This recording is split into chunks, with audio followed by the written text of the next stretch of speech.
नमस्कार. शिकणं आणि शिकवणं याबद्दलची एक खूपच इंटरेस्टिंग संकल्पना आज आपण समजून घेणार आहोत. बरं, असं कधी झाले का की आपण एखाद्या क्लासमध्ये किंवा लेक्चरला बसलोय, सगळं ऐकतोय, पण नंतर त्यातलं काहीच आठवत नाही? असं का बरं होत असेल?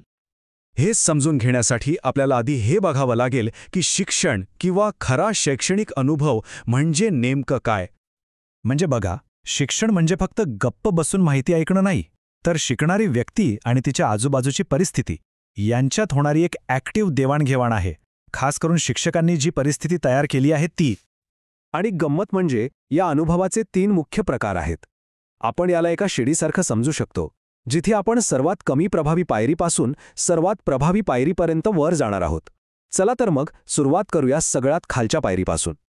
तर आपल्या शिडीवरची ही पहिली पायरी आहे, शाब्दिक अनुभव. हा अनुभवाचा सर्वात कॉमन पण त्याचवेळी सर्वात कमी प्रभावी प्रकार मानला जातो. आता गंमत बघा, ही पद्धत शिक्षकांना खूप आवडते कारण ती सोपी आहे. पण खरं वास्तव काय आहे, तर हा अनुभवाचा सर्वात निकृष्ट दर्जा मानला जातो.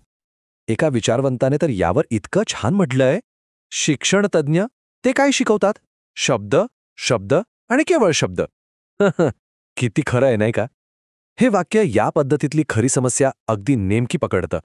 आणि होतं काय की जेव्हा आपण फक्त शब्दांवर अवलंबून राहतो, तेव्हा ते शब्द अर्थहीन वाटायला लागतात.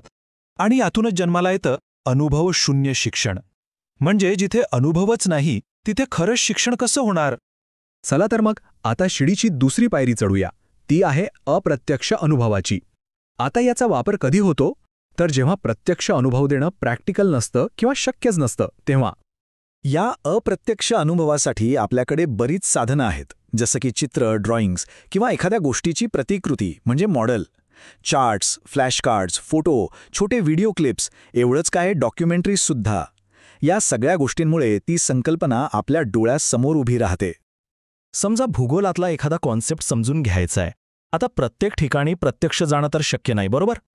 मग अशा वेळी आपण काय करू शकतो? ताजमहाल किंवा रेनडिअरबद्दल फक्त बोलण्याऐवजी आपण त्यांची चित्र किंवा फोटो दाखवू शकतो. याने काय होतं, तर त्या शब्दांना एक व्हिज्युअल ओळख मिळते, एक दृश्य संबंध तयार होतो. किंवा विज्ञानासारखा विषय घ्या. मानवी हृदय कसं काम करतं हे फक्त सांगण्यापेक्षा त्याची प्रतिकृती वापरून समजावलं तर किती सोपं होतं नाही का? म्हणजे अमूर्त गोष्टसुद्धा आपल्याला ठोस स्वरूपात बघता येते. आणि आता आपण आलोय आपल्या अनुभवाच्या शिडीच्या सगळ्यात वरच्या सर्वश्रेष्ठ पायरीवर. ती म्हणजे प्रत्यक्ष कृती. हा शिकण्याचा सगळ्यात पॉवरफुल आणि प्रभावी मार्ग आहे.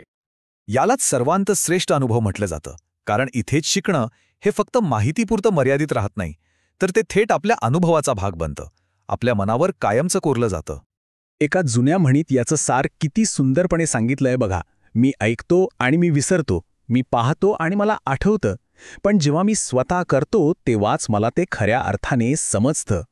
हाच या संपूर्ण विचाराचा गाभा आहे. खरी समज ही कृतीतूनच येते.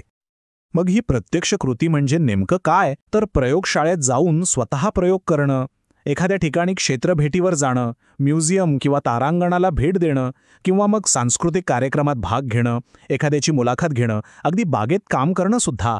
या सगळ्या गोष्टींमध्ये आपण फक्त एक प्रेक्षक नसतो, तर एक ॲक्टिव्ह पार्टिसिपेंट असतो.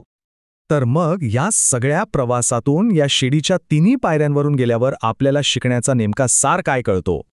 खरं शिक्षण म्हणजे केवळ शब्दांची देवाणघेवाण नाही, तर ते आहे वेगवेगळ्या अनुभवांचं एक काळजीपूर्वक केलेलं नियोजन. आपलं ध्येय फक्त बोलणं नसावं, तर प्रत्येक शिकणाऱ्याला या अनुभवाच्या शिडीवरचा प्रवास घडवणं हे असायला हवं. म्हणूनच शेवटी एक महत्त्वाचा प्रश्न उरतो. खऱ्या अर्थाने शिकण्यासाठी आपण फक्त ऐकण्यावर भर देतोय की प्रत्यक्ष कृती करण्यावर? हाच प्रश्न आपल्याला आपल्या शिकण्याच्या आणि शिकवण्याच्या पद्धतींवर पुन्हा एकदा विचार करायला भाग पाडतो.